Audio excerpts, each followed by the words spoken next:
Inseminasi buatan adalah salah satu prosedur medis untuk mengatasi masalah kesuburan atau infertilitas, yang bertujuan untuk meningkatkan jumlah sperma yang dapat mencapai saluran indung telur atau tuba falopi, sehingga terjadi pembuahan dan kehamilan.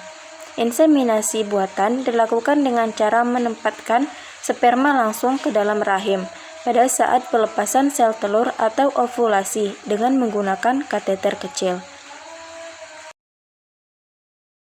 Metode inseminasi buatan memiliki beberapa jenis yang terdiri dari dua kategori, yaitu yang pertama berdasarkan pada asal sampel air mani, yang terdiri dari dua macam inseminasi, yaitu inseminasi homolog dan inseminasi heterolog, yang dimana inseminasi homolog atau disebut juga dengan artificial insemination husband, yaitu inseminasi buatan yang berasal dari sel air mani suami istri yang sah.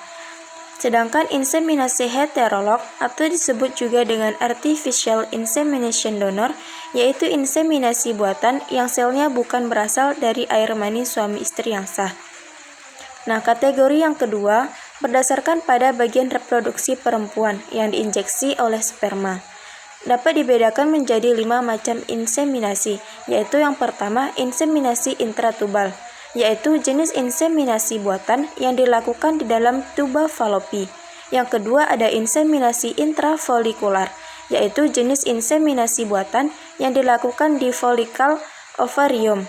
Yang ketiga ada inseminasi intravaginal, yaitu jenis inseminasi buatan yang dilakukan di dalam vagina, sebagaimana kondisi sperma pada saat berhubungan intim. Yang keempat ada inseminasi intrauterin atau IUI, yaitu jenis inseminasi buatan yang dilakukan di dalam rongga rahim atau uterus. Inseminasi intrauterin atau IUI adalah jenis inseminasi buatan yang paling sering digunakan, karena inseminasi intrauterin ini memiliki tingkat keberhasilan tertinggi di antara jenis inseminasi buatan yang lain. Nah, yang terakhir ada inseminasi inservikal atau ICI, yaitu jenis inseminasi buatan yang dilakukan di dalam serviks. Inseminasi inservikal ini termasuk yang banyak dilakukan setelah inseminasi intrauterin. Proses inseminasi buatan terdiri dari beberapa tahapan, yaitu tahapan yang pertama, ovarium dirangsang dengan cara memberikan hormon gonadotropin dalam dosis rendah. Tahapan yang kedua yaitu follicle ovarium dipantau secara berkala setelah ovarium dirangsang. Yang ketiga, ovulasi diinduksi dengan suntikan HCG ketika minimal satu follicle sudah berukuran optimal. Yang keempat, siapkan sperma yang disimpan di dalam wadah. Yang kelima, sperma dicuci secara khusus untuk menghindari kontraksi uterus dan meningkatkan peluang pembuahan ovum oleh sperma di dalam rahim. Yang keenam, melakukan inseminasi ketika perempuan sedang berovulasi, yakni menempatkan sampel sperma di area tertentu dari reproduksi perempuan melalui kanula. Nah, yang terakhir ada memberikan progesteron melalui vagina untuk meningkatkan kemungkinan implantasi embrio. Inseminasi buatan menurut pandangan agama Islam. Yang pertama, untuk bibit yang berasal dari suami istri yang sah dan ditanamkan pada istrinya, kebanyakan ulama membolehkan, karena bukan termasuk kategori zina dan keduanya terikat dengan akad nikah. Yang kedua, untuk bibit dari suami istri dan ditanamkan pada orang lain, lembaga fikih OKI menghukumi haram, karena dikhawatirkan percampuran nasab dan hilangnya keibuan serta halangan syarak lainnya. Yang ketiga, untuk kasus sperma suami yang telah meninggal dan ovum istri lalu ditanam pada rahim istri, tidak dapat dibenarkan oleh Islam. Karena di antara sebab putusnya hubungan pernikahan adalah salah satu pasangan suami istri meninggal.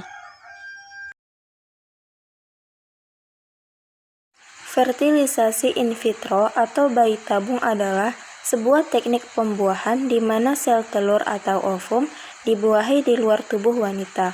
Proses pembuahan dilakukan dalam sebuah tempat khusus, sejenis tabung atau cawan petri berisi medium kultur. Tabung tersebut dikondisikan sedemikian rupa sehingga menyerupai tempat pembuahan yang asli, yaitu rahim wanita. Prosesnya terdiri dari mengendalikan proses ovulasi secara hormonal, pemindahan sel telur dari ovarium, dan pembuahan oleh sel sperma dalam sebuah medium cair.